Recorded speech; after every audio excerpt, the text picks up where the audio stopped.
everybody hear me okay? Can anyone not hear me? Raise your hand if you can't hear me. Fabulous.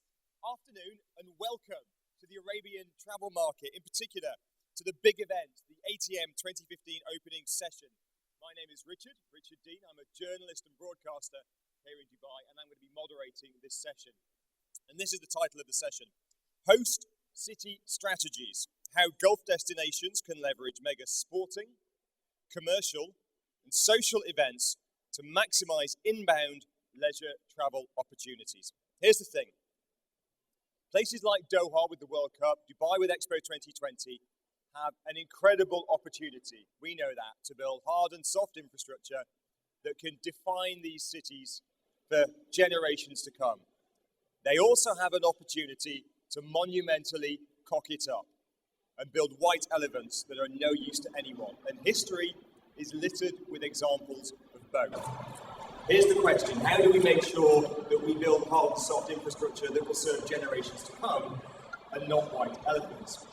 Well, one of the ways you achieve that is by talking to people who have been there, done that, bought the t-shirt, learned from experience, maybe through successes, but of course through some mistakes as well. And that is why we have a phenomenal panel here today, all of whom have an enormous breadth of experience working on major international events. And here they are: Tracy Halliwell, MBE, Director of Major Events and Business Tourism at London and Partners; Jordi Carnes, CEO of the Barcelona Tourism Board; Grant Salter, Head of Travel, Hospitality and Leisure Advisory for the Middle East region at Deloitte; and Philip Wooler, Area Director for the Middle East and Africa at STR Global. Now, as well as their expertise today, they do not have a monopoly on expertise.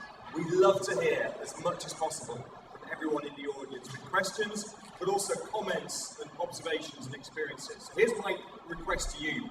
Can I rely on your participation today as active members of this discussion? Yes? Wonderful. Thank you very much indeed. We're not going to save Q&A until the end. We're going to be coming back and forth with the audience. If you want to say something, just raise your hand or catch my attention, catch my eye, and we'll come to you. We have got microphones that will be circulating soon. So I'm going to kick off with the first question to each of our panellists. And ladies first. Tracy, good afternoon. Good afternoon. Nice to see you. Can you hear Tracy? Can you hear me? Yes, you can. Tracy's microphone is working. Excellent.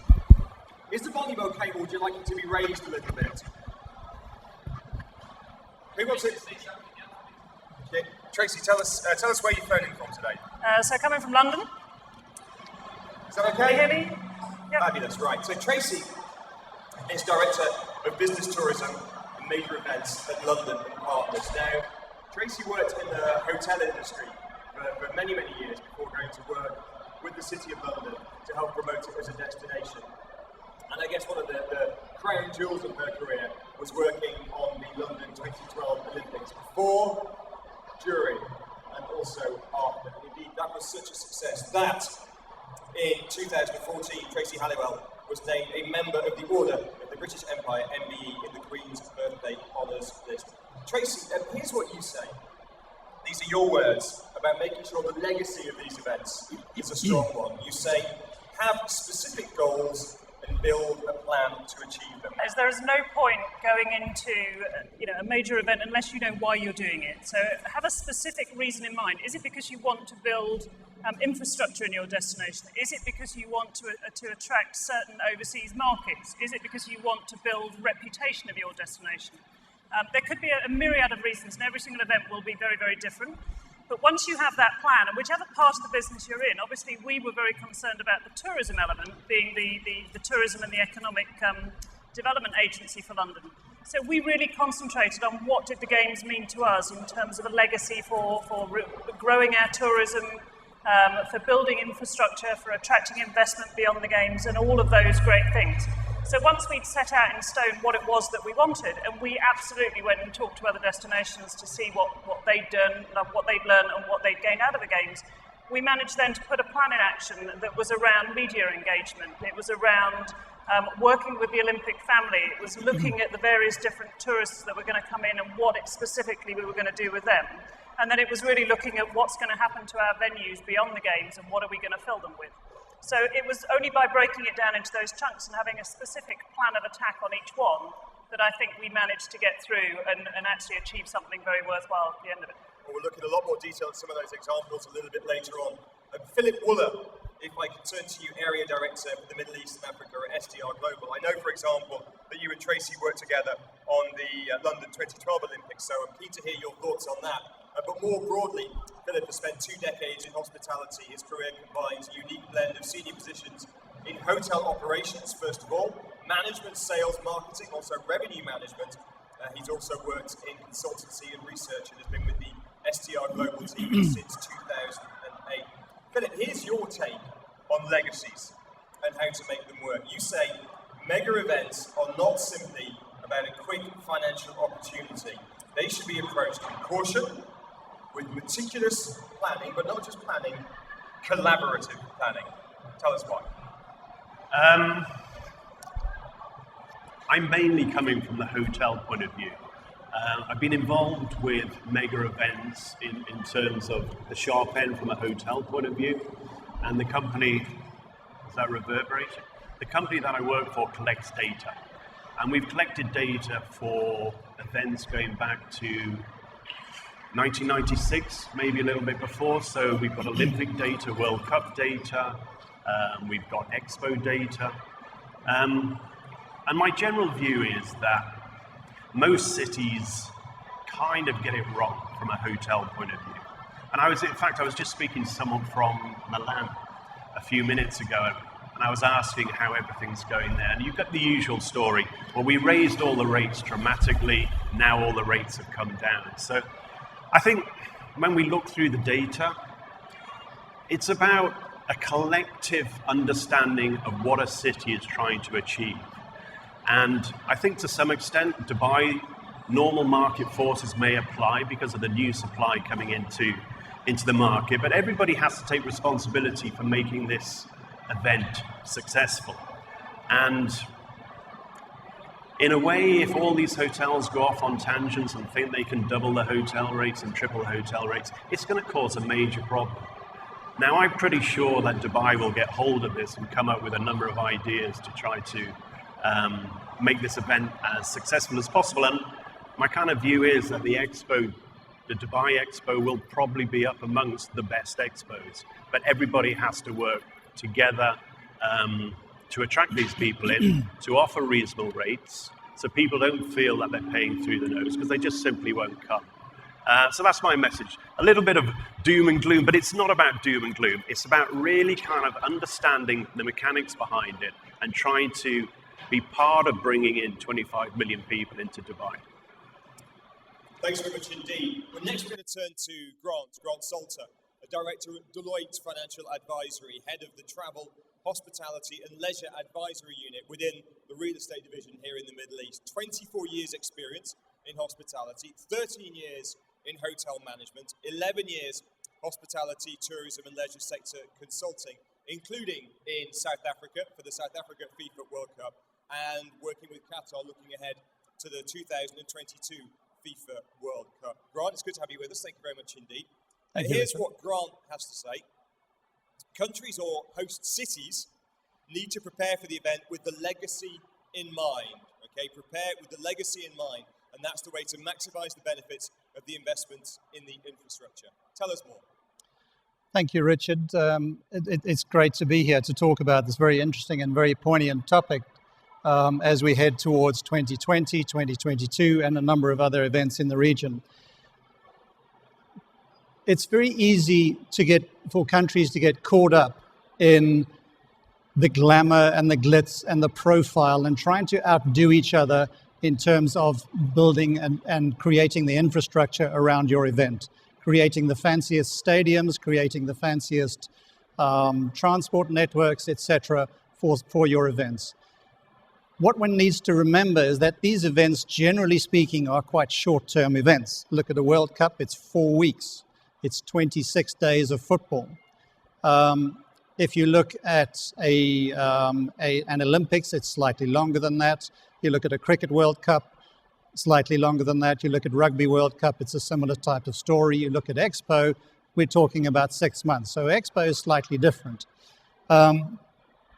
Too often you find countries that don't think necessarily about the legacy until it's too late, until they've already come up with these grandiose plans and sold those plans to the market, to the public, particularly around things like stadiums and hotels. And when Philip's discussed the hotel market, there's loads of sad stories that we can talk about in terms of hotels and excess of hotel supply being delivered for the event. But specifically, I'd like to focus on in this very brief conversation about the stadia for World Cups in particular. If you cast your eyes back or your mind back to the most recent World Cups, you look at Brazil, some interesting challenges there in respect of legacy, and bearing in mind how passionate and strongly supported the domestic football leagues are. You look back at South Africa, which I played an extensive role in the preparation of that event, and you look at the kind of expenditure that they went and exhausted on stadiums, which are generally not being used at the moment. When cast one eye further back to the Korea-Japan event, where most of those stadiums are lying bare today and are not even used. And in fact, most of them have actually been mothballed.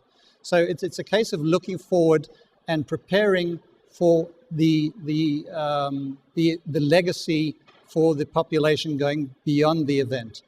One of the key reasons why you host an event, one of those key reasons, is to develop your infrastructure in support of your domestic residents.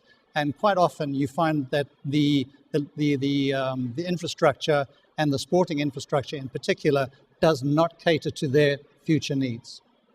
Thanks very much indeed, Grant. More on that coming up later on. Well, our final panellist today is Jordi William Carnes. Jordi, nice to have you with us. Thank you very much indeed. The CEO of the Barcelona Tourism Board, and perhaps the most relevant of Jordi's credentials that I can mention is that he was instrumental in organising the 1992 Olympics in Barcelona. And I say that because on my radio show this morning we were talking about this. We were talking about the panel I was going to be moderating today and examples of big sporting events that had a good legacy and big sporting events where the legacy is perhaps questionable.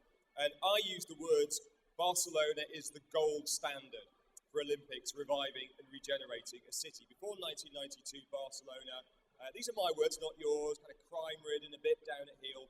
Since then, it's just exploded as one of the world's leading cities, so much so that my first son was conceived there. It's probably too much information. But never mind, the reason I call it the gold standard is that time and again, when I've been interviewing people for radio programs, newspaper articles, Barcelona comes up as the one that just transformed a city. Would you go along with that, Jordi? Well, first of all, good morning, and thank you for allowing me to be here. I would say the ideas which have been put here on stage is because we got a strategic plan for Barcelona before the Olympic Games. So in fact, the Olympic Games was an excuse. It's just an idea to make some infrastructure, some things which have been said in a shorter time. If not, it would have taken 20 years perhaps. We did it in 6 years. So for us, it was a great excuse, but within a city strategic plan. So it's not a question of doing an Olympic Games because of an Olympic Games. It's to make use of those major events to do things that perhaps you won't be able to do it. That's what we look at the end of the 80s. In Spain, there were a lot of economical crises at that time, as now. So we use those events to make things go faster. How difficult was that at the time? Well, nowadays, in terms of economics, it won't be acceptable because we are in this sort of austerity mood. But back that time, there was more, let's say, a more Keynesian approach to spend money to reinforce the economy. Now we are on the another way of thinking, but that's what we do by that time. Remember, Spain at the end of the 80s, it's a sort of a downturn. So put money into the machine to make things go faster. But if I can turn to you, Tracy, I guess London in the mid-2000s was a very different situation. London was absolutely booming then, arguably the world's greatest city. So it was, in many ways, a position of strength that you were building on. And I guess there are parallels there with Dubai and Doha. These are not down-at-heel cities who are down on their knees and need a transformation. These are thriving cities who just need a bit of a turbo boost. But were there parallels with London? Did it feel like that? It looked like that from the outside, but did it feel like that? A very interesting concept going through the Olympics in London, because you're right, London is a world-class city. It has millions of visitors every year. I think for us it probably started as a way of getting people community engagement, sports participation, so it was probably much more around a wider health agenda. So that was one of the reasons that we started the process. But with any of these things, and Jordi's just referenced, you have to have a return. So nobody's going to put that much money into an event unless there is a return somewhere along the line. So after we're starting to go through the bidding process, we realised that actually it's not just about sports participation, it's not about economic impact, it's about regeneration. So we had the whole of East London that similarly would have taken us 50 years to have got that investment through if we'd left it to its natural courses. And we were able to fast track bringing a huge swathe of London forward that wouldn't have happened before. The other thing that it did for us was, I think London had an aura perhaps of been there, done that. A lot of people had done London, they knew London very well, and somebody along the line thought, at the end of the day, we've got to stay relevant. We've got to keep building the reputation of London if we want to remain on the world stage. And part of the reason we use the Olympics in its broader sense was to retell that story of London. It was about, you may think you've been here, but actually there's a huge amount more to offer that perhaps you haven't seen. So it became an evolving story as we kind of carried along the route. So there were so many legacy reasons behind it. And whether they ended up the same as we started, I don't know. But we built so much into our bid and why we did it. It's probably too soon to judge London's legacy, although broadly speaking, it's been held as a great success. And I think that's a given. There is consensus that London was a great success in terms of planning, execution, and legacy. One thing, though, that I want to pull you up on, and again, it's something that came up on the radio this morning, was the stadium, which was a magnificent stadium, and ceremonies were fabulous. But only now is it going to be repurposed and used as a football stadium. And a point was made by one of our listeners. Well, hang on a minute. Why wasn't it decided in 2009 or 8, 3 years before the games when the stadium was being built, which football team it would be home to? Why did we have to wait till a year or two afterwards for that kind of argument to be had? That's a difficult question. I'm not sure I'm qualified to answer it. But with any of these things, there's a lot of political issues that go on behind the scenes. I think those conversations had started well before the games. It's just the results hadn't come out until afterwards. But when the stadium was built, they did absolutely take into account everything that could be repurposed. So the same with all of the venues. They did spend a lot of time thinking about the legacy use of the venues and how they weren't going to become a burden on the public purse, how it wasn't going to become a white elephant site. So there was a big plan around all of that for all of the venues. And whilst that one perhaps took longer than anticipated, the plan was there originally. So, Grant, if I can turn to you on this issue of stadia, because you mentioned it yourself in South Africa, a lot of the stadia are lying empty, and this is common for Olympic Games and World Cups. Probably maybe the exception rather than the rule rather than the exception. So, how can that be the case when there are bright people like you in the planning who understand, set your goals, don't build white elephants? I'm sure there were panels like this happening in Johannesburg in 2006, where people said we mustn't just spend a load of money on stadiums and they'd be lying empty, and everyone would have gone, yes, that's absolutely right. We must think about the legacy. And yet, time and again, the same mistakes are repeated. How can that be?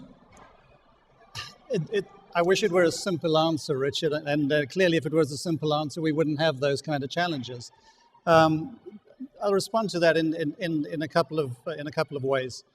Firstly, you have a FIFA requirement to build stadiums of a certain scale and a certain quantity of stadiums in your host country, which are in most situations beyond the capacity requirements of that country. So that is the first challenge that you have. Now, if I were to sit here and say, is FIFA right or wrong? I would say neither. I think they need to revise their approach in terms of their requirements for these events. Okay, so that's a very important consideration. You have to have, according to FIFA, in order to meet their commercial aims, you need to have stadiums of a minimum size of 45,000 seats. Your semi-final stadium needs to be 60,000 seats and above for your final.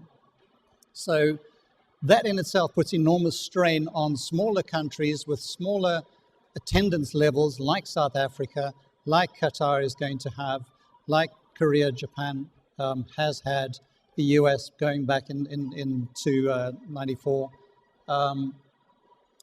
Those kind of challenges are enormous for the country.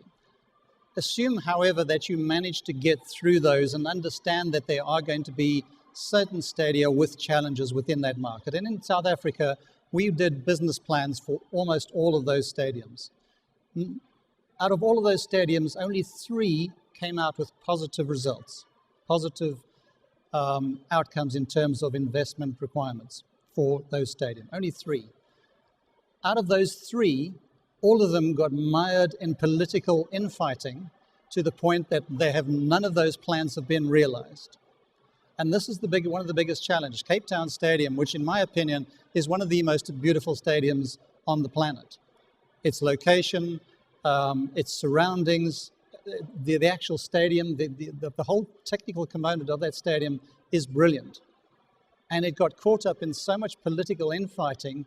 We had a plan, and it was a brilliant plan, even if I say so myself. What's the plan? Well, essentially, I'm not at liberty to say who and mention names, but one of the, and you can put 2 and 2 together, but one of the strongest rugby playing clubs in Cape Town was going to take over the stadium. They were going to take over the stadium, sell their existing facility, and invest those funds into development of the previous stadium site. Everybody was in agreement, and then the politicians got involved, and it cancelled it out straight away. So it's those kind of interferences that cause problems, and we've seen the same in the UK in terms of in London specifically around the delays that it has taken. Why this has happened, it's because nobody can make a decision and stick by that decision. I don't think we're going to have that sort of situation in Qatar because the government just makes a decision and goes ahead with it.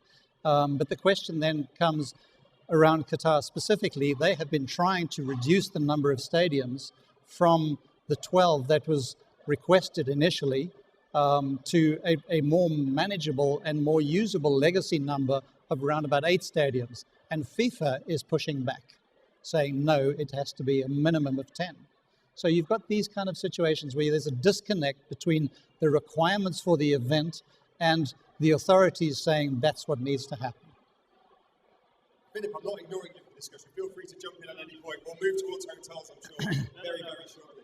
That's fine. But I didn't realise, Grant, that you were responsible for ripping up the golf course in Cape Town to put a stadium on there. But I think my view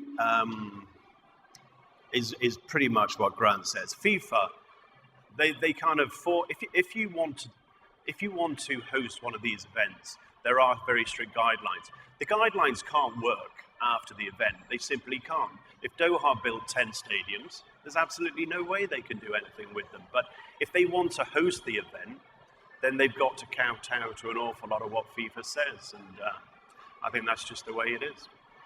We're simply on stadium now, which is an interesting discussion with sports events. Later on, we'll talk about Expo, which is a commercial event. We'll talk more about hotels as well. But while we're on this subject, does anyone, either on the panel, jump in, or any of you at any time? You don't have to wait for me to ask you a question. But also, who's got a first comment or question specifically about sporting events? Any thoughts or observations? Anyone, any experiences? Yes, please, sir. Ian Taylor, Travel Weekly in London. A comment and a question, if I may. Even when an event is a success like the London Olympics, as has already been pointed out, there are things that go pear-shaped. So the stadium is one example, mired in dispute up until today. Even the health agenda that Tracy talked about, the latest survey of people's participation in sport shows that participation has gone down since the Olympics.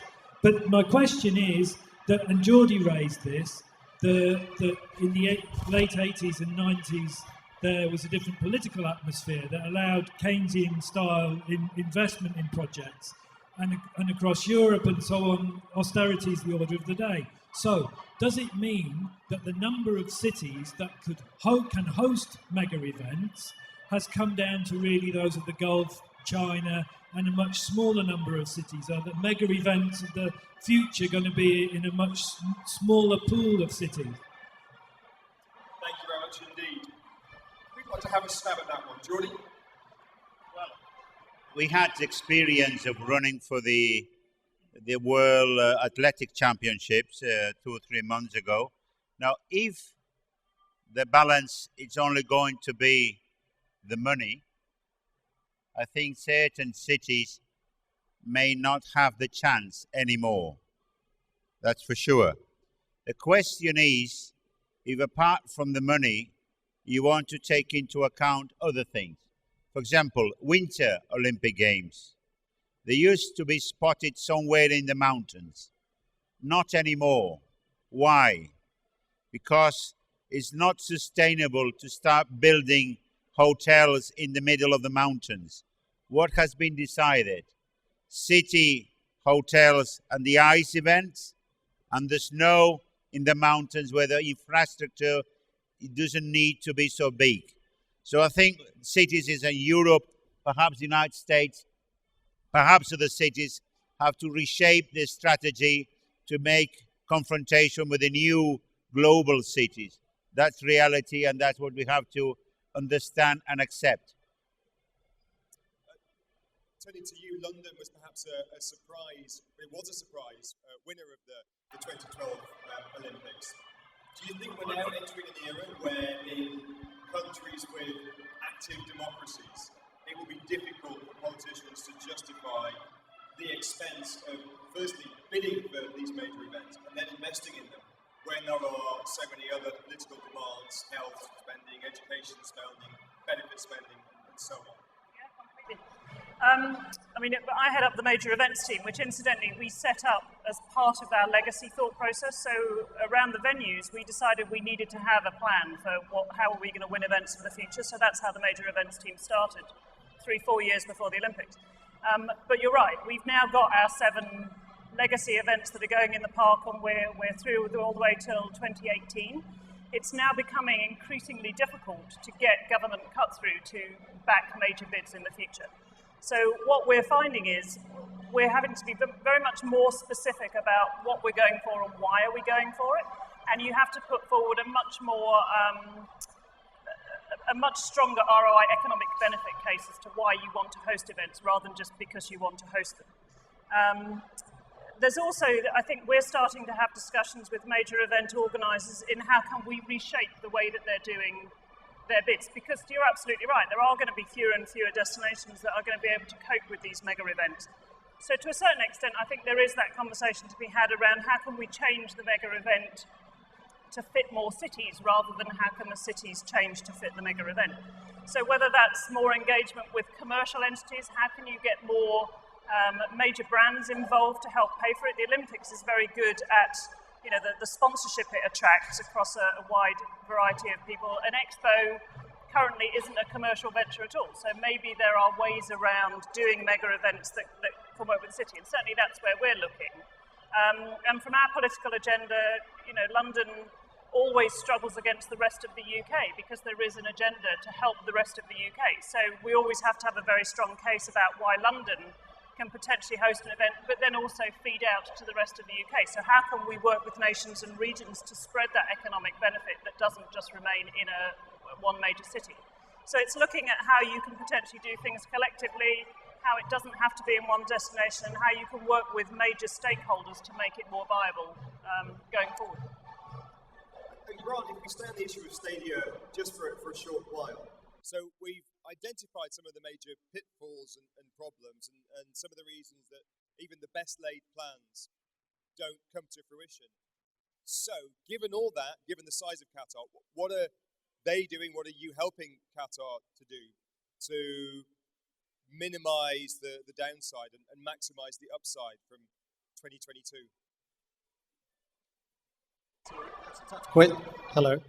That's a tough question, Richard. Thank you for that. I'll accept your PhD thesis on that subject.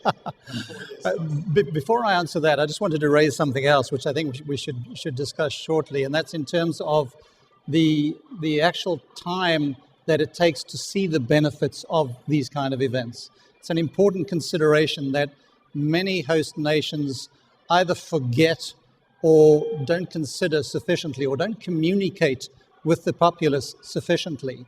If one looks at Barcelona, that took a long time for it to bear fruit. It wasn't an overnight success. It took many years for it to reposition itself as one of the top global cities. And if you look at the way that these events are sold to the public, to the voting public, to the electorate, the expectation is that there's a benefit almost immediately after the event. And in terms of the infrastructure and the built stuff that you get out there, that is true. You do see that.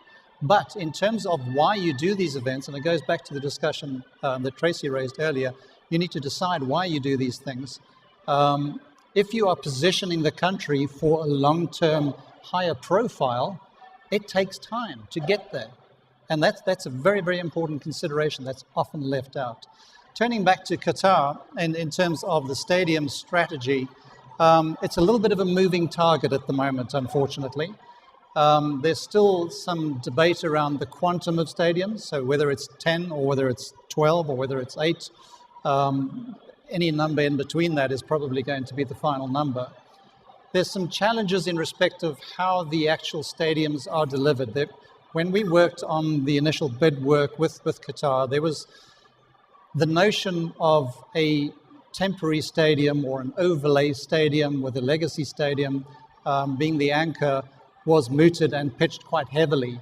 The reality of that is extremely difficult to do, practically extremely difficult to do. One of the ideas was to have a core stadium of some 22,000 seats, and then an overlay stadium of another 22,000 seats, getting you up to 45,000 minimum, with those demountable components being shipped off to countries that need these kind of stadiums.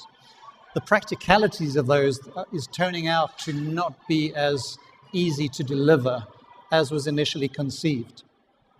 So some of those strategies are, as I say, evolving all the time.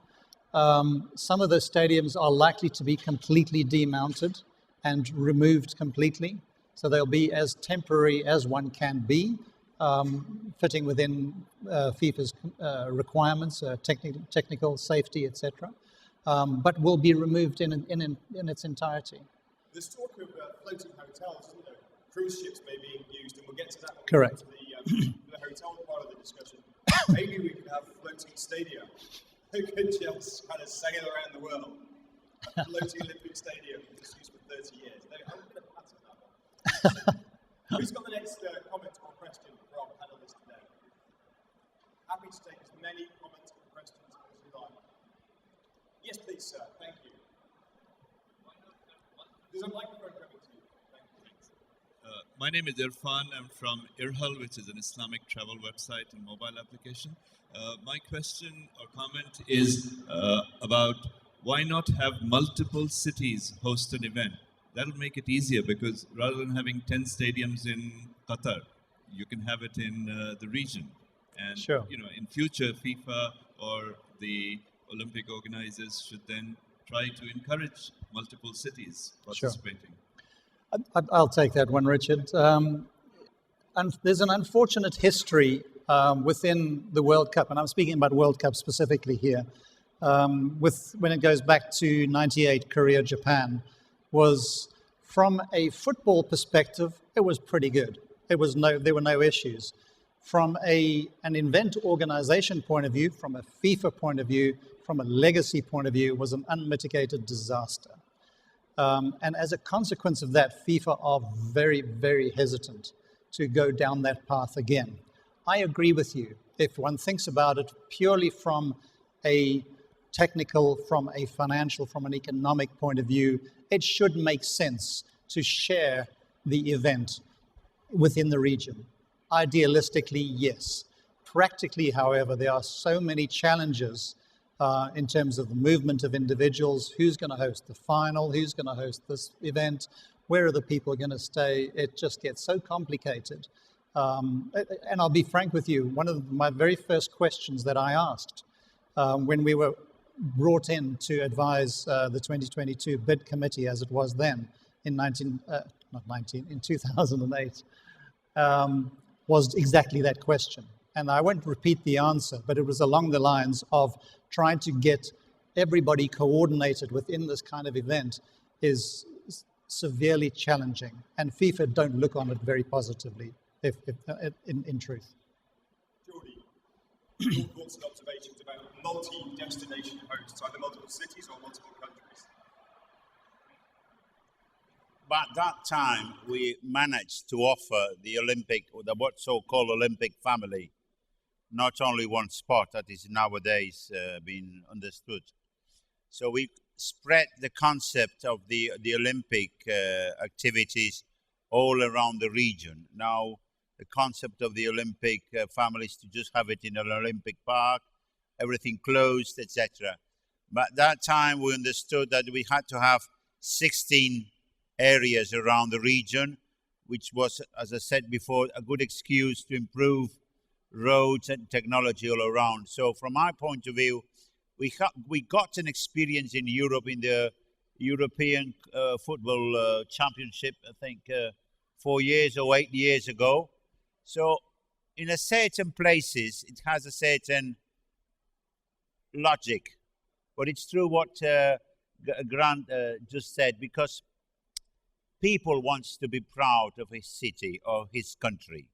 Now, if you start spreading that concept around, who is going to get the benefit from? That city or that city, that country or that or the other country. So, in terms of, let's say, a rational point of view, or let's say logical point of view, it's true. Imagine sharing London and Paris. It will be wonderful, but unacceptable. Like Madrid and Barcelona, wonderful, unacceptable. Although it's obvious what you say, but when you put it into practical terms, apart from the logistics, it's also the heart. And when you move to the heart, off. we had I'll come to you in a second, sir. We had a lawyer on our radio show just about 2 months ago saying that the IOC, the International Olympic Committee, had recently changed its Articles of Association to allow a joint bid, 2 cities to host Olympics. Normally it's 1 city. And this American lawyer said, take out a map of the world and try and find 2 cities that are located close together that have the scale, the wealth to put on co-hosted Olympics. And he said, and probably the 2 best are Dubai and Abu Dhabi. He happened to be in a Dubai radio station saying it, but he said, anywhere in the world, find me 2 cities better suited to co-hosting an Olympics than Dubai and Abu Dhabi. And we shall see. Yes, please, sir. Gentleman at the back, and then the lady in the middle here will come to you. And then back to you, sir. Who mentioned that the stadiums in Korea and Japan are going to be mothballed? Was that you who said that, sir? Or yeah. Could you just elaborate on that? What exactly do you mean by mothballed? What exactly is happening to them? And a follow-up question as well. It would seem that there's more short-term gain and long-term pain from building these stadiums. Has Deloitte or any other consultancies actually done a scientific study? There would seem to be quite a good body of evidence to weigh up the pros and cons, so that countries wanting to bid from that or for any of these events in future can actually have some good reference points on what to look out for and others, so that they don't keep repeating the same mistakes that Mr. Dean mentioned earlier on. Sure. In particular, Japan not so much, but certainly Korea. When I say mothballed, essentially they're not being used. They've tried to find alternative uses for some of the stadia, and generally that has not worked, to the point where literally the gates are shut and are not being used. In terms of what their plans are, I can't comment on that going forward. In respect of the second question was just. Can you just repeat repeat the second question? Thank you. Sorry. It's about a study. Yeah. Oh, yes, the study. Thank you. Yeah, sorry, got it. Thank you. Sorry about that.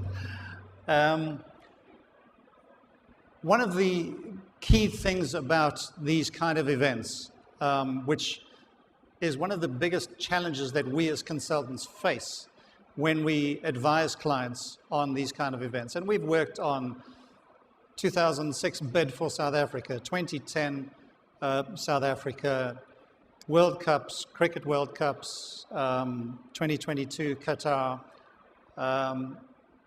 is that each individual event is so different from the other, and each different circumstance in each country is so different from the other. So to try and benchmark one World Cup versus the next is incredibly difficult. To try and look at it from a stadium provision point of view is incredibly difficult. Let's take South Africa, Qatar, Germany, for example, as three benchmarks. If one looks at it from a perspective of stadium attendance outside of the event, forget the event, football attendance. You look at Germany, you look at the UK, the attendance is pretty strong. You're at an average of well in excess of 25,000 per match, right, for these events, right across the season. You look at Qatar, attendance is somewhere south of 200 to 300 on an average basis. You look at South Africa, the average attendance is somewhere around about 2,000 to 3,000 on average, right? And that's at ticket prices of 10 and 20 rands, which is the equivalent of about between $3 and $5. Now, even at decent attendance levels, at those price points, you cannot make a stadium viable. You just can't. Okay, it just doesn't work. So it's a difficult situation, A, to be able to go back and track how those individual stadia have worked going forward, because their individual situations are so different from each other. So I hope that gives you some insight into that. What we have done, and is still being done in South Africa, is all of the 2010 stadiums, in terms of their revenue, is being tracked and is being reported and monitored to do just that, to have some sort of insight into how these things pan out.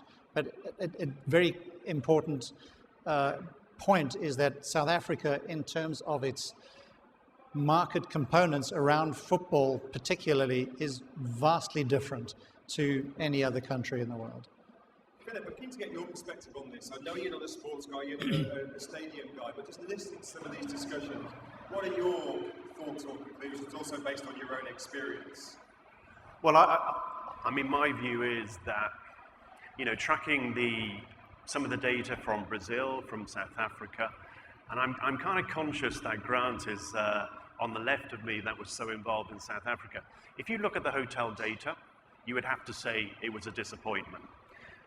Because the football matches moved around the country, the fans just emptied out of every city. So you would have a spike, and you'd have some pretty good room rates, although slightly misjudged. But then the hotels would empty, and then they would go to the next city. Or football fans are very resourceful, and you know, they will stay elsewhere. So I think moving it around different cities is complicated from a number of points of view. My personal view on Doha is it's going to be amazing. And one reason is, probably the chief reason is, that it's all in one city. Now, in terms of atmosphere, it's going to be absolutely electric. Now, how Qatar deals with all these footballers or football supporters is going to be another very, very interesting dynamic. But, you know, I am one of the, well, let's say there are a lot of supporters of this. I just think Doha is going to be a fabulous event. Doha and electric atmosphere are not words you often hear in the same sentence. That's an interesting perspective. Yes, please, I'd like to get your comment or question. The lady in the white jacket, please. Thank you. Hi, it's Bernadette from Luxury Hotels Group, and actually just following up on what you were saying from STR Global, I would be interested from a hotelier perspective, we obviously represent hotels in the Middle East and worldwide, but from a hotelier perspective, you obviously track the data from previous big events in South Africa and London, etc. What do you see, and this is a question to Philip actually, what do you see the situation would evolve, and how should hotels attack, or what sort of strategies should they be using coming up to these events, which I'm sure you're an expert on? They shouldn't attack, that's for sure. Yeah, I mean, I've always said with these big events that they have to be approached with caution. The Dubai Expo for 6 months is a long period of time. And if the supply growth is to be believed, then Dubai could have 110,000 rooms, maybe a little bit more. And if you look at the largest hotel markets in the world, I think Shanghai is number 1 at 190,000, Beijing at about 185, Vegas, and then I think if Dubai reached those numbers, it will be pretty much the largest hotel market. London maybe 110, 115. So there's an awful lot of rooms to fill over that 6-month period. So it is about trying to get a master plan for the hotel industry. You know, how are they going to approach it? If everybody goes off on their various different tangents, I think there could be quite a lot of issues. I was speaking, there's a gentleman there, I'm sure you're from Milan, sir, yeah? Okay, and you know, we were talking earlier on about how Milan have approached it, but as normal, market kind of forces dictate where the hotel rates go, and the hotel rates went up, and then the bookings didn't come in. So the hotel rates are now going down, and that happens with every big event, because there's no collective thought about how do we fill this city, what are reasonable room rates, let's all work together on it, and we'll have an incredibly successful event. Get profiteering out of the window. It's just got to be looked at in a very, very different way. Well, Tracy, if I can turn to you with that issue, because hotels was a big part of your remit, wasn't it?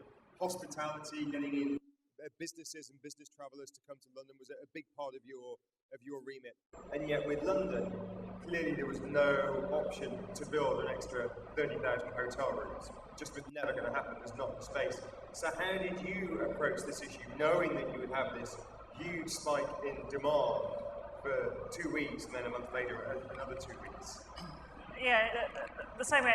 Interestingly, we did have 8,000 new hotel rooms entered the market in the 2-3 year period just prior to the games. And even more interestingly, we've currently got another 20,000 hotel rooms under construction as we speak.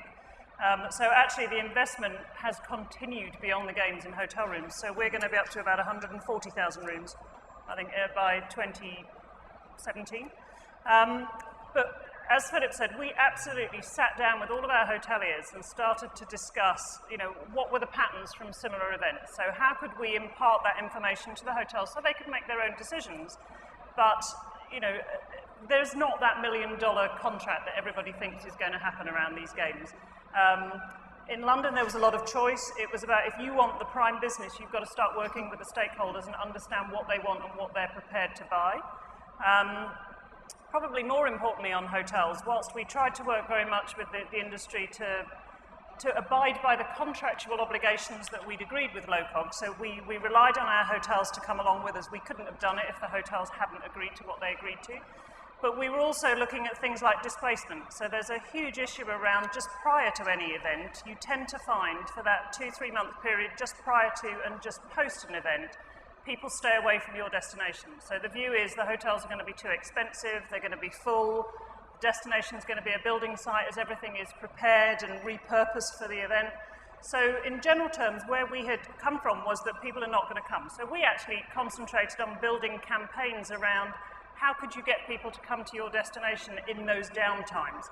So we actually successfully ran a number of campaigns pre the games, which was all about a limited edition offer. So come to London in this period because you can only experience this only in this time, and it will never ever happen again. And we curated with our industry a huge amount of special offers, whether that was sleeping overnight at the zoo or having special golden tickets under theatre seats or whatever it may have been.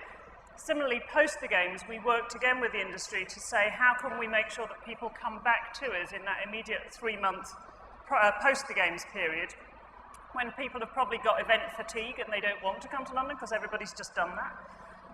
So again, we came up with another campaign, which was you saw it on TV, you saw the games, now come and experience that same thing in London. And we went out around the world and retold those stories. So it's having a plan as hoteliers around not just games time. Just games time is going to be around managing your contracts, managing the stakeholders, considering all those different sorts of tourists, because you've got your sports tourists, you've got, perhaps not necessarily with the football, but for us there was a lot of families involved. There were the families and friends of the sports people that were involved in the games. There was your domestic market. Most of the Olympic tickets in London got sold to the domestic market. The international visitors actually was a fairly small proportion of it. So pre, it's thinking about getting people in. During, it's about how do you manage those expectations and maximise on the business, and post, obviously, get them to come back and keep repeating that. And then just very quickly touching on the major events and the business tourism side, there's a huge amount of corporate hospitality that goes on around these events. So what we were doing was we were spending an awful lot of time talking to sponsors. We were talking to the international sporting federations involved in the games about what activities they wanted to run. We were talking to the National Olympic committees about what houses they were going to be hosting, and making that as easy as possible for them, so it didn't put them off the fact that there were these stories out there that London was going to be expensive. We as a convention bureau took a lot of time to work with stakeholders through that to get them the right spot, the right location, the right contract. And that meant that actually the activations grew, and there were probably more of them than if we'd left market conditions to run themselves. And what about the hotel rate cap? Both Philip and you have some experience of that. Philip, we were chatting earlier before we came out here, and you said, London almost got it right. Most cities don't. What did London do? Because it worked with you, didn't it? Yeah, I mean, it's as Tracy was saying, identifying the stakeholders. So I think the idea was that the organising committee of the Olympic Games decided that they need somewhere in the region of 60,000 rooms. So they will need those throughout the period, whether it's 2 or 3 or 4 weeks. So the idea that somebody came up with was to monitor the average room rate for the same period for the 4 years prior to the Olympics. Now, if you wanted to go into this pool of hotel rooms, then you would have to agree to a rate which was indexed percentage increase on the average of the last 4 years. So that made everything manageable. Everybody knew what rates were out in the marketplace. They were sold through to the media, to tour operators, etc., etc. But there was, almost a guarantee that all these rooms would be taken because it was pushed out at a reasonable rate. It would all be booked in advance, deposits paid, and everything else. So I think it worked very well. And out of all the events that we've seen, London is by far and away at the top of the list in terms of the success from a hotel point of view. So yeah, I think it worked incredibly well. We'll take some more comments and questions on this. First of all, if I can throw your question back at you, what's your perspective? Do you have any ideas or solutions? Any thoughts on what Dubai or Doha can do with regard to hotel supply, hotel rates during these events in the build-up? I think, just like Philip said, my view personally would be that we need to, I would suggest to hotels to hold their nerves and hold the rates, because occupancy could be coming in, but it's not guaranteed. And I think what London has done successfully is they held their rates quite well. And obviously being a great city, one of the greatest cities in the world, Dubai could also attract some of those people that attended London. So I would just say make it affordable for people and not be greedy when it comes to big events, because hoteliers would end up with plenty of available rooms at the end of the day, and at the same time, it's their opportunity to showcase their hotels. You have visitors that not necessarily come in here, so you're capturing a brand new audience in a way, and it's, like I said, it's their opportunity to showcase the city as well as their property, which in some cases are, some of the brands exist here, but not necessarily exist in anywhere else in Europe. So thank you very much indeed. Yes, please, sir. I'll take your perspective on this. Hi, everyone. Thank you. My name is Taylor Agassiz. I'm from Flash Entertainment here in Abu Dhabi. My comment is also about the hotel side of the business. First of all, I was in Sochi and I stayed on a cruise liner there, and it was a good experience other than the fact that it was about an hour and a half outside of the games. So the commute time was difficult. I think Qatar could get it right potentially, given the size and the geographical location of, let's say, the port to the city center. From the Brazilian perspective, during the World Cup, one of the things that came out of that was the birth of Airbnb and the way that they were able to capture global market share because of the lack of supply of hotels in the market. And I was just interested to hear the panel's commentary on the economic impact, especially looking forward for hotels, because as cities like Dubai ramp up with hotel rooms, I think there's a risk that their forecasts of occupancy could be affected by this social movement towards staying in residential communities. I was just last week in Rio de Janeiro, just chairing also the chair with London and Partners. Now, we just got this debate about B&B. First idea, it's going to be here to remain. It's not going to disappear. It's there. Give it for granted. Second, debates which arises. Security for the visitor, security for the citizen. It's not the same, the sort of houses you may face around the world. So security, I would say, it's a main concern for Rio de Janeiro, for B&B. Don't jump into a favela. So be careful. One. Second, transparency. We know to know where they are. Third, taxes, taxation, fiscality, say it as you fancy. So if the hoteliers pay their taxes, why not apartments, for example? So I think it's going to be a debate, and we wanted to have it the openness as we can, the better for everybody. So I think we have to be clear on that, and cities have to not just neglect that reality. We have to face it. That's my point of view. It's a fascinating perspective. Philip, what's your perspective? I mean, I think that's Dubai's point of view. As in Dubai government, they're not entirely happy with this whole concept, and they are trying to regulate it. So yeah, exactly where that goes in this city, I'm not terribly sure. And I was just going to go back to an earlier point. I know I'm going over old ground. And when we talk about supply, we've also got to remember that Abu Dhabi is almost as close to the site as Dubai is, so we can add another 50,000 rooms into the supply. So I just thought I would add that one in. Sorry. When you look at an Airbnb or the sharing economy or One Fine Stay in London, I used One Fine Stay last summer for my summer holiday. What conversations do you have within STR about how you're going to research this? You know, STR is the Rolls-Royce of data for the hotel industry. I mean, to my knowledge, STR doesn't yet publish a sharing economy or Airbnb style data, but are you working on it? Would you work on it? Would there be appetite for that? Would people pay for it? If anyone's going to do it, yeah. But I do think we have enough trouble as it is collecting data. When we get down to that level, I think the people who sell their units would probably prefer to keep that information to themselves, I would think. So I think it's an area that would be incredibly interesting, but probably not a space that we could move into. Tracy, how big a deal was that for you in London, looking at, Airbnb maybe existed there, but certainly when you were planning it, no one had heard that phrase before. And yet I just know from my own experience that London and sporting events is no stranger to short-term rentals.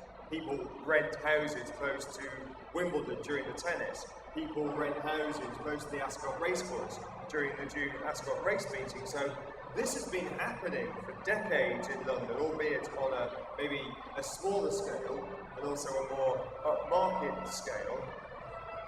What's your approach to it? Interestingly, it did start to crop up during the games, and I think that was probably the first time that people who just had a flat or apartment in London suddenly thought, oh, I can max out on this, and this is what I do. And there were a few groups that tried to get something off the ground, but it didn't really take off particularly well. I think people, again, going back to the security issue, the games is all about, there are a lot of groups of people that are organised, and you do need to keep hold of where your group are and your delegates or your whatever. So it didn't really take off during games time, but you're absolutely right. Wimbledon is probably the biggest example of people, taking private houses. So I think in the sporting arena and even in the major events arena, it's something that goes on every day in London. Airbnb is growing from strength to strength. One Fine Stay, as you said, is another one. There are a number of other sites for the younger traveller to do things like a local does in London. So we're embracing it from the point of view of these are all the things that make a city more diverse, they make it more interesting, and we try and say, look, whatever you want in London, we hope that we can offer that to you and work with those suppliers. But as Jordi said, there are issues, and certainly our British Hospitality Association are looking quite strongly at it, that how can the hotel industry work with the Airbnb side? So there's pros and cons of both sides, and I think as a tourist board and a convention bureau, you have to sit in the middle. And give people the reasons why it may be a good idea, or alternatively the things you may need to think about if you're staying in a private residence, because there's pros and cons of both sides of it. Jordi. Just a remark on the hoteliers and B&B. We just did a research in Barcelona, some data, and we came out with the figures that a person who is staying in a B&B, they spend more than in a hotel. The problem is, they stay more days. So when you go to a hotel, of course, you are less days, you spend more. But when you are in an apartment, of course, you are more days. That's one figure. Second, the profile of the person who goes on B&B, mainly it's families, 3 for 4 people, mainly devoted to, let's say, holidays. If you're going for 1 night, 2 nights, you're not going to an apartment, you're going to a hotel.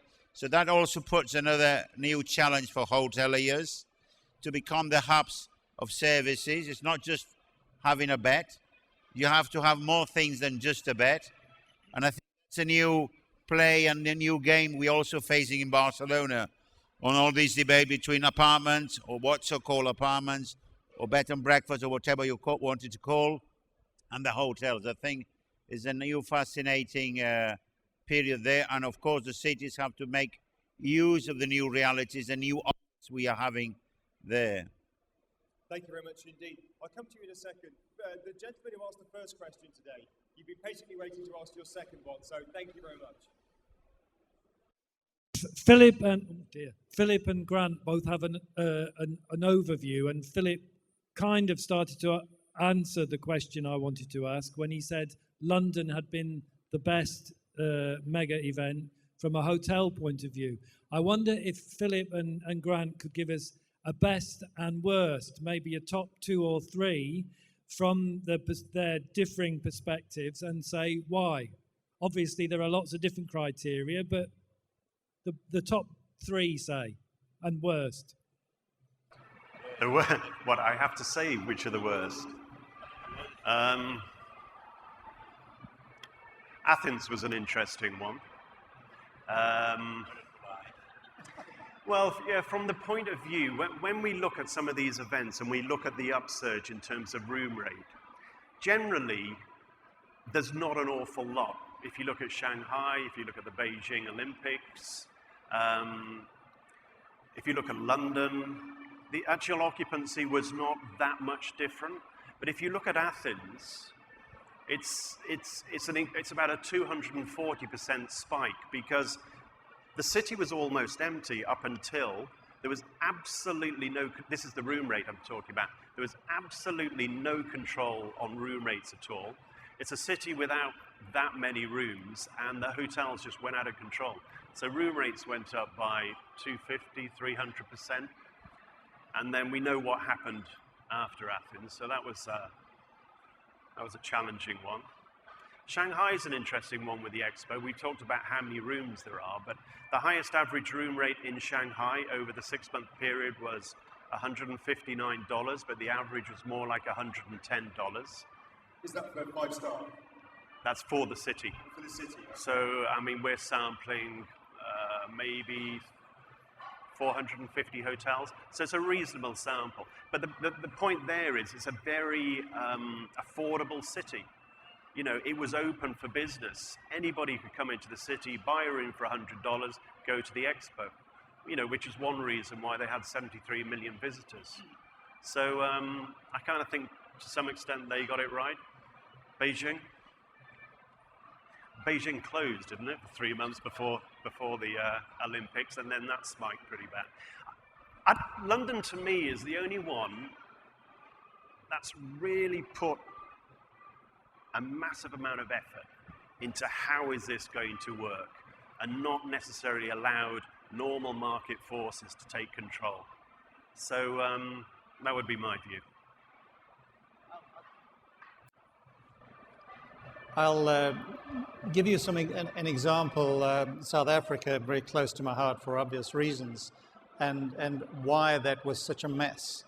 In terms of numbers, I won't give you too much detail, but just in terms of the structure and how this was planned and organized. Basically, you had a situation where FIFA created an organization called Match, and Match contracted with a vast majority of the quality hotels in the major cities in South Africa, and contracted their prices and gave a guarantee in terms of occupancy and rate. They then went and put a markup of a percentage with at least 2 zeros behind it, beyond the rates that they had contracted. The consequence of this was that they were struggling to sell those rooms into the market. They were struggling to sell blocks of rooms into the European market in particular, the European, the US, South American markets, because the perception was that the market was just too expensive for what you were buying. The downside, or the problem with their strategy, was that not all of the hotels contracted with Match. And you had a situation where the non-contracted stock was selling at a discount of 50 to 60 to even 80% on some of the product that was contracted in. And as a consequence, people just flooded to the uncontracted market. And there was a huge fallout for the market for those that contracted into the Match allocation. It literally killed a lot of these properties off for the event. They saw no benefit for these for the event. They were some of the properties, some of the strong, good properties were running at occupancies of, sub 40% during the event, which was just absolute carnage in that sector of the market. One of and again, going back to South Africa, in terms of its supply and additional supply, typically in a hotel market, in a mature market, you will find a trigger of occupancies of around about 65 to 70% before developers climb into the market to build new stock. In South Africa, the market was running at somewhere south of 65%, leading up to the 3 years prior to the event. The amount of stock that came into the market just prior to the event pushed the occupancy levels down to the mid-40s, Philip, post-event. And that some of those markets are only now starting to recover for a number of reasons, economic crisis aside. But most of that pain was as a result of an oversupply in that market, and a perception that they had created within the global markets of being a very expensive city to go to by virtue of what had happened with Match. And where's Match's head office? Oh, where is it? Or where was it, shall I say? Well, it was FIFA. It still exists, right? Oh, it exists on paper, but nowhere else. It was a relation of one of the senior members of FIFA. No names mentioned. Wheels within wheels. Jordi, very quickly, you wanted to jump in. Yeah, I just want to make a remark in terms of connectivity and prices. I mean, it seems obvious to go to one place and to the other according to the new connectivities in flights. But then when you start looking to the prices, it's not so obvious. I mean, within Europe, having an airplane is just like taking a bus.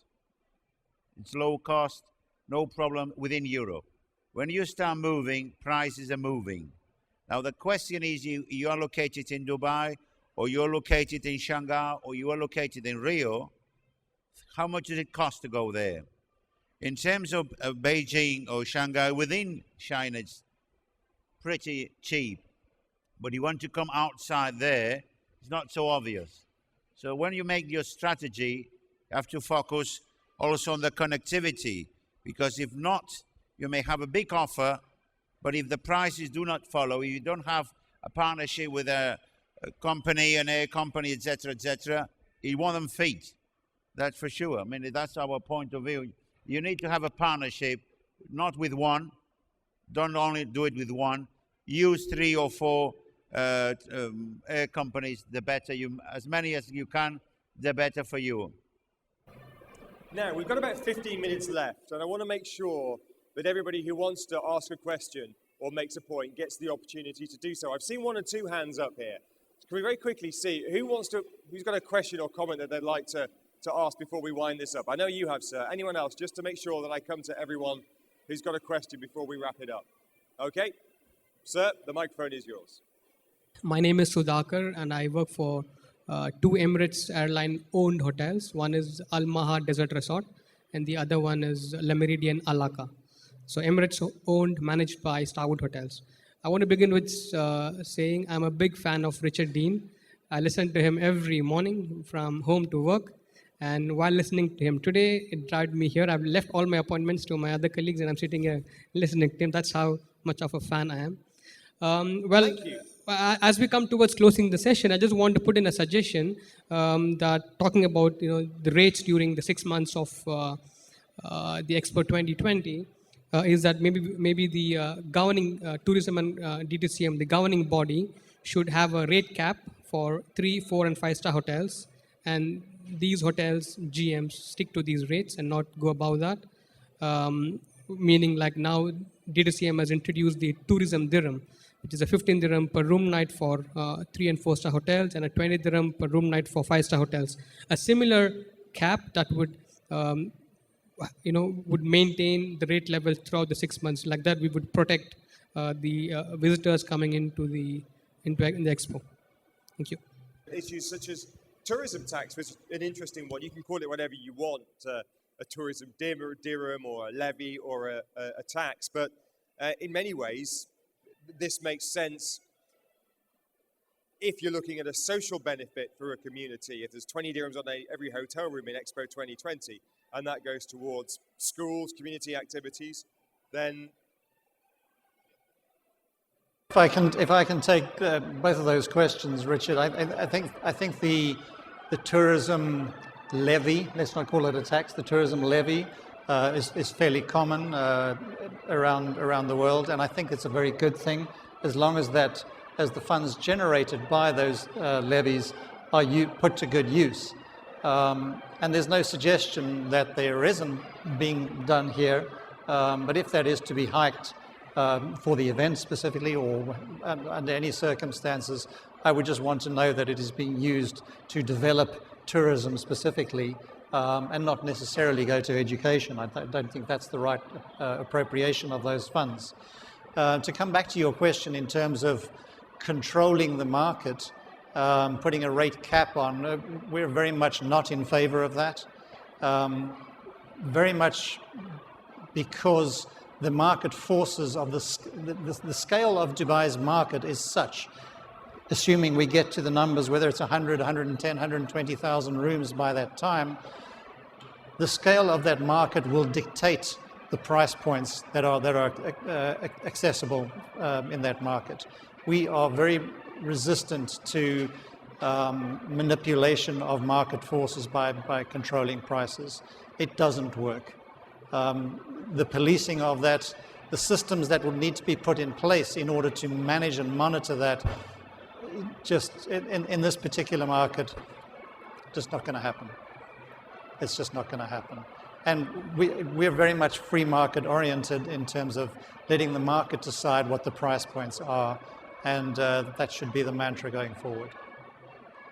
We're going to wrap the discussion up very, very shortly. Any final comments or questions? I'm going to go into each of our panellists for some concluding remarks soon. Yes, sir, going for the hat-trick. Thank you. Ian Taylor, Travel Weekly. Given the wealth of experience and the availability of people like Grant to advise, why does it seem that there is consistently such a gap between the promise of events and the reality that you've highlighted? I can see all sorts of reasons, but the overriding one, my guess is it's the need to sell the event at the outset. But what do the panel think? I'm going to go to certainly Tracy and Jordi on that, but one of the conversations we had in the green room before we came out here was that you always get people from Barcelona and London talking on panels like this. You don't get many people from Athens and Montreal and Sochi perhaps. But anyway, given that you have examples predominantly of success, Tracy, first of all, do you want to have a stab at that? I'm not sure how to answer that question, so I'm going to come back to you really, because one thing I wanted to say before was that as well as rate capping, it's very difficult to do in a 6-month period because there's no way you're going to be able to monitor over that 6 months. Something we did in London was we issued a fair pricing and practices charter. So for all of the hotels that weren't involved in that low-cog contract where there was a rate capping issue, we went out to them all and said, would you sign our charter, which basically says, we're not going to rip you off during games time. And that way we can help you to maximise the business that's available, but we can also go out to the market and say these hotels will not impose strict terms and conditions and silly cut-off clauses and triple the rates and so on and so forth. So we weren't prescriptive in what they could charge. All we were asking was that they came with us with the spirit of things so that there was a legacy beyond. Because it was really key for us that there was that legacy. What you don't want is people to come to your destination and say, that was rubbish, I'm never going to that Athens again because I had such a terrible experience, or I'm never going to wherever. So it was all about putting on our best show during the games, but also putting it on so that people would want to come back to your destination for business, for leisure, and for everything else from there forwards. So again, Ian, I think your question was about why do we do this, or knowing all of these things? Is it that the vision is so frequently it appears oversold? I guess it's because it has to be sold to investors and all the rest of it for buy-in. But why doesn't the reality and the vision, why don't they more come to match? And again, I think that comes back to my original point, which with London, it always was about the legacy, more so for us anyway, from the city perspective and the tourism perspective. It was always about why are we doing this? And we kept coming back to how can we use this event to do whatever it is we want to do. I think in other destinations, sometimes you get so wrapped up in the contractual obligations of what FIFA is asking you to do, or what the BIE is asking you to do, or whoever it may be, that you worry so much about fulfilling that obligation, you don't actually do the things that are surrounding it. And that comes back to, it's really important to use all of the stakeholders in your destination to do their bit. So we as the Tourist Board and the Convention Bureau just worried about that tourism piece. We left the other teams to worry about regeneration, we left other people to worry about the sports issue and the health issue, but we were a very inclusive team, and we as a Tourist Board and Convention Bureau actually had to go and wrestle a lot of this stuff out of the people. We just didn't sit back and wait for things to come to us and say, right, you're the Tourist Board, go and deal with that bit. We were very, very proactive right from the get-go to say, we want to be involved in this bit. How can we sit on that group? How can we be part of the major event steering group? And we kind of bullied and forced our way into a lot of issues because we thought that we would be able to influence the outcome of those. So I think it's not getting too wrapped up in the contractual obligations that the event brings to you, but having other people that can sit outside of that and say, how can I bring the destination with me, and how can we fulfill the things that we particularly want to do, whether we're the Sports Council, or whether we're the health agenda, or whether we're regeneration, or in our respect, whether we're the Tourist Board. One other point on that is suppliers to London. Patrick Woodruff was out here 2 or 3 weeks ago, and I did an event with him, a Q&A. He's the guy who does all the lighting for the Rolling Stones concerts, and he did the lighting for the opening and closing ceremonies. And I think, is he on the same new honours list as you? Oh, I don't know. Well, he got an OBE or an MBE. Anyway, for doing great things. But the point he said, he was a supplier, and he actually said the organising committee or committees were really, really good to work with. He said, I'm not going to lie, they squeezed us all on price, but because they were genuinely good people, we all went on board with it. We all worked extra hours because you generated a kind of a genuinely collegiate environment. So that was a pat on the back for you guys from him. Jordi, your perspective on this? Tried to say it before. I think there are two things. One we have been discussing, it's the event, the audience, the visitors, the media, the event itself. I give it for granted that always is going to work. Normally 80%, 90%, because stadiums are going to be in place. You're going to have, let's say, audience, or if not, you bring it, you put it. It's like a theatre. So no problem on that. The question is, when the theatre finishes, what happens? And then is when it starts the problems. Because sometimes you have realized that you like Shakespeare, but people want a comedy. But Shakespeare also has comedy. So you have to fit. What are you providing and what are the expectations of the people? And sometimes it doesn't fit so well. So what your question is, what I said at the beginning, the Olympic Games for us was an excuse.